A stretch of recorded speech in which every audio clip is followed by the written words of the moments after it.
This week on Pop Fiction, affordable housing, Vox Machina, Moonfall, Death Row, and Ralphie D recommends something cool. As usual.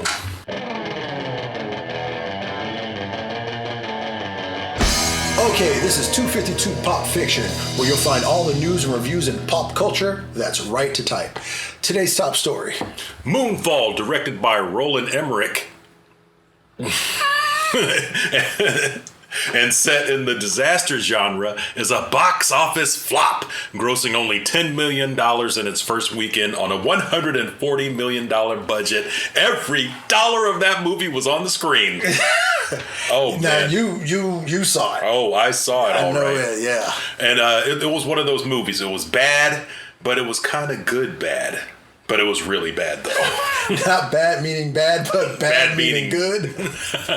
Yeah, it was awful. And you spend like most of the movie thinking, is that Halle Berry? That's not Halle Berry. Damn, she looks like Halle Berry. Damn, that's Halle Berry in this. I went in not knowing she was in it. Oh, Halle Berry. Yeah, I'm saying.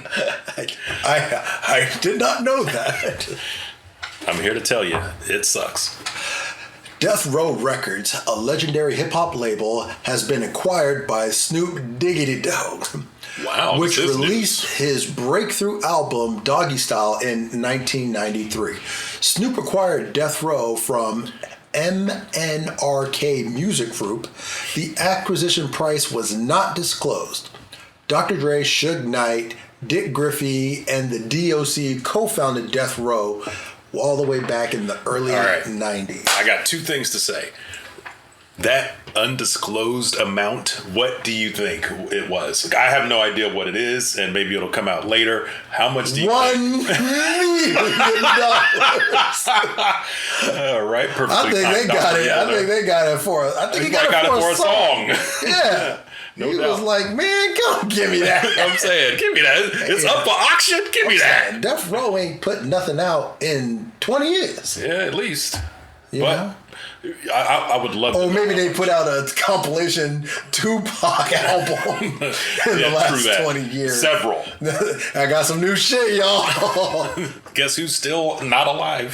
This week, Dave Chappelle was one of several people who spoke out against an affordable housing project in Yellow Springs, Ohio, where he grew up.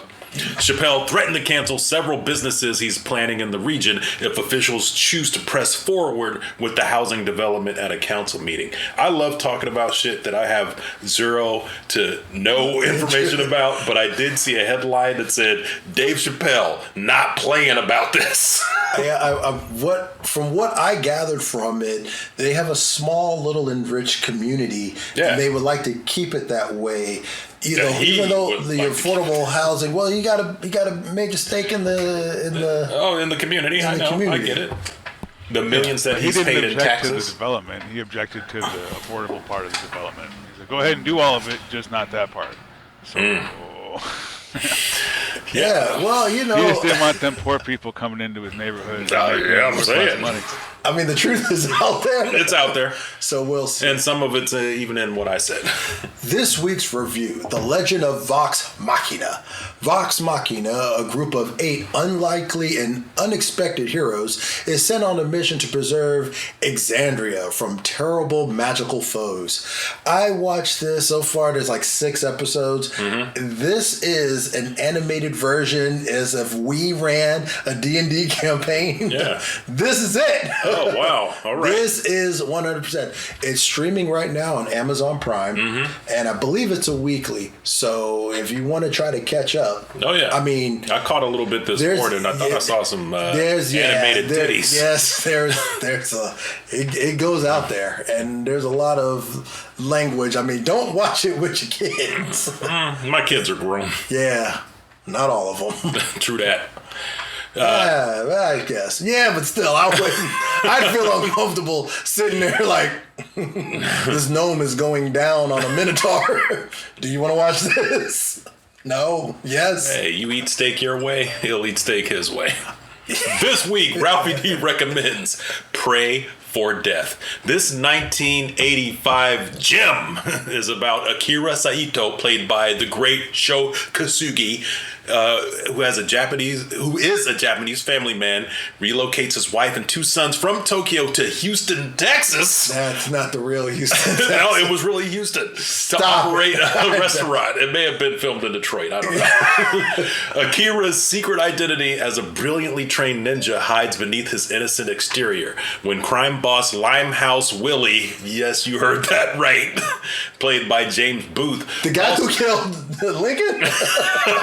No, this is James Booth, not John Wilkes. Oh, okay. Falsely accuses Akira of stealing a valuable necklace. Akira's wife is murdered by Willie's group. Spoiler alert. Akira pledges to crush the syndicate responsible for his wife's death with his mask and lethal weapons. I tell you what, This seems like every trope, stereotype. Yeah. There's all kinds of craziness in this. Look for the director's cut, because there's some added, it's a rape, but sex scene in there. But it really adds to the depth of the story, I can tell you. I can only imagine how it does. Yeah, it's great. And there's an awesome theme song that I just can't get out of my head. I'm not going to sing it because you'll never get it out of your head. If you get a chance, and if we don't have to pay for it, please, Frank, drop in the song from the soundtrack of Pray for Death. I'm Ralphie D, and that's news to me. I'm Coolwater Kurt. That's my story, and I'm sticking to it. We'd like to hear what you think. Leave us a comment down below. Let your opinion be heard. And if you like this video, please check out other videos on our channel, like Getting the Character and This Weekend. And this is 252 Pop Fiction, where you hear it first. You're not supposed to. I'm not supposed to say the thing. Damn. Hey, you say I don't watch the videos. I watch the videos.